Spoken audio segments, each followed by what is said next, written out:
Good afternoon and welcome to the number 8 in the series of Lunchtime Learning. If you are new to this, the other 7 are on our YouTube channel. And the next one will be in about a month's time. Today, this short webinar, maximum 15 minutes, so I'll speak for about 10 minutes and we leave about 5 minutes for questions, is about meetings is governance. And that's actually how one of our customers described our module when we added meetings to our software. He said, well, meetings is governance. And if you have a meeting and the regulator wants to see the minutes and you don't have the minutes, he said, it didn't happen. How often have you heard that? Okay. A lot of you are returning. I recognize some of the names from earlier webinars. So welcome back. And to people attending the first webinar, welcome and hope you will join others in the future. And thank you for your attendance. So for those of you who don't know us, very quickly, we see ourselves as experienced risk and compliance professionals, like many of you today. We try to keep our skills sharp by being members of various institutions like Risk Management, Institute of Bankers, Compliance Ireland, Institute of Directors, and so on. We like to think that it's not just a software that we're selling, but we're also selling our expertise. A couple of us are involved in the development of standards. I chair the Irish National Risk Management Standards Committee and represent Ireland on ISO's Technical Committee for Risk Management Standards, TC262. Yes, we have, and now I can say, an award-winning GRC solution. About a month ago, we received a Product of the Year award at a ceremony in London, and we're delighted with that. We have lots of customers, over 200 customers in, I would say broadly, the financial services sector and the not-for-profit sector. So fund management, investment management, credit unions, insurance brokers, the likes, payment industry, and not-for-profit, charities, sports organizations, and housing associations. So quite a broad breadth of customers, and yeah, that's us. Those of you who have attended previous ones will know I like to have a quote on my third slide. I found this one last week and I thought, perfect. The majority of meetings should be discussions that lead to decisions. Can't make it simpler than that. Patrick Lencioni is an American who writes books on management. Okay. I'm going to start talking about governance first and bring you down from governance down to meetings. Very simply, and you can Google governance and you'll find the 5 principles and the 8 principles and the 12 principles, but very simply put, it's the systems by which an organization, is directed and controlled. Very simply. And by systems, I mean management systems, I mean processes and procedures, and it's a structure, isn't it, for that decision making, for the accountability, for control, and indeed control of behavior of people. Now I've put in brackets at the top of an entity. I took this from the Compliance Institute because it's not just the top of an entity where you need decision making. You need throughout the organization. I think governance, yes, you have the concept of corporate governance at the top, but you have governance in each department as well. IT would not be effective if you didn't have governance, good governance in IT. The same with finance. You need governance throughout the organization. Why? Well, think of the recent scandals in organizations that were shown to have poor governance. And you realize that you need the confidence, you need the support of your stakeholders, of your shareholders, your customers, maybe the government, the regulator, whoever, people at poor organizations with poor governance. And indeed, if you are planning to be a high-performing organization, you will fail unless you have good governance. Look, this is motherhood and apple pie for many of you, I know. I'm just trying to set the scene here. I would describe the current situation we're in globally as a lot of uncertainty.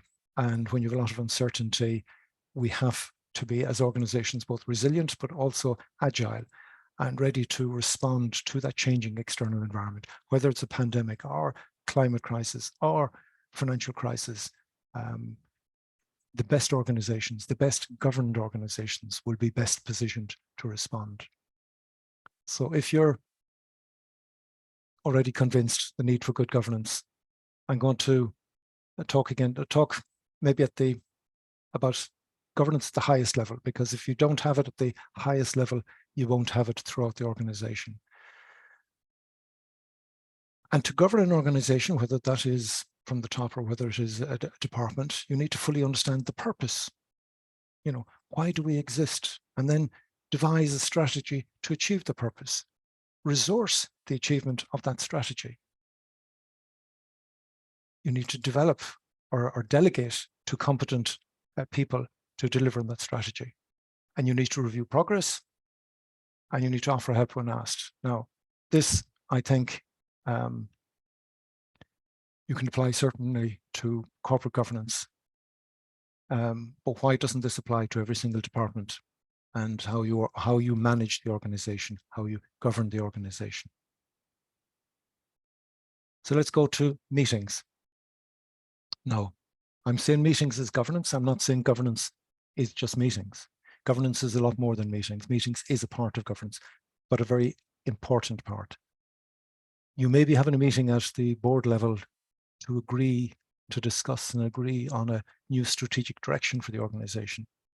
But you may also be having a departmental meeting, reviewing and discussing your policy and your procedures on anti-money laundering. Both meetings are important, and as we'll see from a governance point of view, how you organize these meetings and how you record them are important. At its very basic, meetings are about discussing proposals. Preferably, they're submitted in advance so people have a chance to review them and making decisions. As Patrick Lencioni said, it's about making decisions, resulting in changes maybe in the direction of the organization, or it could be just a change in a policy that then has to be disseminated throughout the organization. So if we've agreed that meetings are an important element of demonstrating good governance, then isn't it important to have robust meetings? And by robust, I mean, think of, and I've summarized it here into 5 essential elements. And I know, guys, and there's a lot of you on the call today, I'm hoping that this isn't new for you in one sense, that it's just purely revision. But for a good, robust meeting that will stand up to anybody looking for evidence of good governance, I would say every meeting needs to have a chair. It doesn't have to be called the chairman or chairwoman, but a chair, somebody who's guiding that meeting and ensuring that the agenda is stuck to, and have an agenda. Meetings are more effective if you have an agreed agenda beforehand, because that brings focus and substance to the meeting. Invite the right people to the meeting. If we're talking about inclusiveness and showing consensus and showing later from a governance point of view that all of the people who needed to be involved were involved, then you need to be inviting them to your meetings, especially meetings that are making significant decisions for the organization.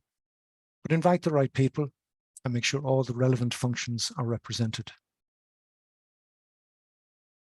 Provide information that is relevant obviously to the decision, preferably in advance so people can prepare and be ready to engage. And this is where I think a lot of governance fails, where you have board members who don't ask questions, don't comment, or indeed within the organization you have meetings and they seem to be dominated by a few individuals. Well, in my mind, it's the chairman's job to ensure that there's contribution from everybody. That's why I would always recommend you have a chair. But if you are one of those members, one of those participants, and you're not commenting and you're not asking questions and you're not engaging, why are you at the meeting? This is, I would say, poor governance on your part if you're not engaging. So make sure your meetings are robust, and if you are a participant, engage. Some of these graphics here are from our software, just to reinforce the points. So if you have to demonstrate at a later date that you had a meeting and you're showing the results of that or the evidence of that as good governance. There are 5 things here I would pick out that you need to be recording as evidence that you've had a robust meeting. First one is who attended. And indeed, some regulations require that over a period of a year that there's evidence that whether it's board members or indeed other meetings, that there was a high percentage of attendance of the people who should be there. What was presented, what was reviewed, so the agenda. And here's the contentious one possibly. Document the discussion. Who said what? Very often this is very thin, and I've seen regulators report saying they've no evidence, they can see no evidence that there was a robust discussion on certain key topics. Now, you need to consider who will have access to those recordings of what was discussed. And so your language needs to be careful. You may need to redact later when you're sharing minutes with others, but certainly do record the discussion, the evidence of the discussion. And it's not enough to say that the report was presented and reviewed. That's weak, you know. Were questions asked? Was it challenged? Document the decisions. Seems like an obvious one, but if you've agreed something at the meeting, document it. Show we had this meeting, this is what we decided to do, and these are the actions that we agreed upon. This is your evidence that you've, not just for yourself, I mean, you need this for yourself, clearly, if you've agreed actions and assign actions to people so that things get done. But if you're trying to, and this is what we're talking about, trying to demonstrate evidence of good governance, you need to have this stuff. And that's kind of the essence of what I wanted to say. This is a more softer, this is the recording secretary's view, where you have the agenda on the left and you have a space to add minutes and actions to each agenda item. Keep it simple, but record the information. And of course, when the meeting is over, you need to be able to generate a report. Again, simple, when was the meeting? Who attended? Maybe there were apologies. What was the agenda? The minutes and the action items. Not rocket science here, but do you do this? So that's it, folks. As I said, not rocket science, but hopefully gives you some food for thought.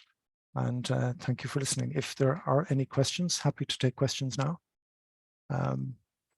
We have, I think, about 2 or 3 minutes left.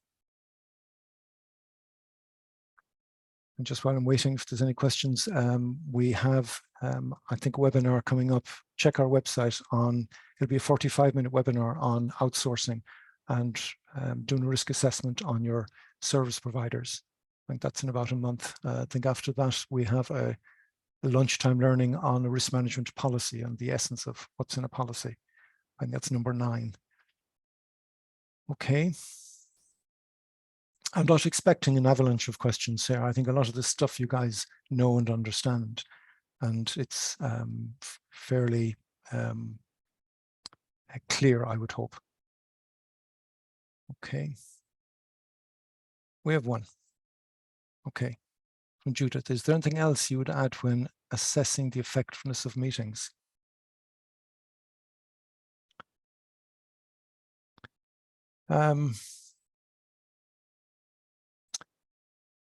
Depending on who I am, if I am the chair and I chair some meetings, if I find that there are people who are not contributing, I tend to act during the meeting, but I would see afterwards if there's people who are silent and not contributing. Certainly, I would consider that. How can you motivate board to ask questions? That's an interesting one. It's a concern. Do you have to motivate the board? Why are you on the board if you're not asking questions? It's your job to ask questions. That's an interesting one, how to motivate them, because I would have thought every board member knows their job is to ask questions. Now, what I encourage is if you get the board pack, and they usually do a week beforehand, you might want to submit the question in advance. It's easier and less threatening if if the person who's going to answer that question knows in advance and they're not ambushed at the meeting. So I would encourage maybe the directors to consider the questions and submit them in advance. God, there are lots of questions coming in. Could I see the first page of the presentation again and quote? Certainly, Hugh. Hugh, we'll send out a copy of the slides to everybody, so you'll see that. Patricia, can you print out the templates for the meetings? If it's on our software, I would say yes is the short answer. Not only that, but you can copy from meeting to meeting, so you don't have to redo the agenda. John, where can I find the secretary view that you mentioned? Okay. Some of these questions are specific to the software. The secretary view, when you set up a meeting, there are different views. So when you host a meeting, I think it's under the host button.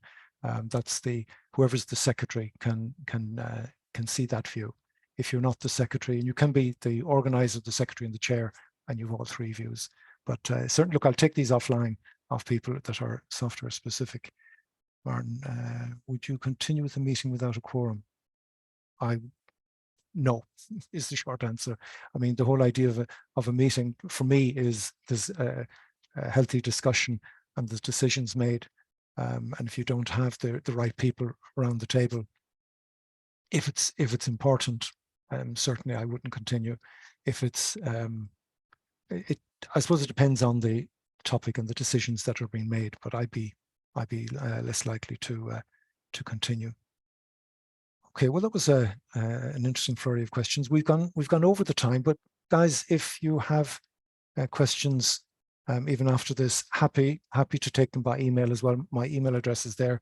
We'll send out the slides to everybody, and thank you for your attendance, and hope to see you at a future webinar.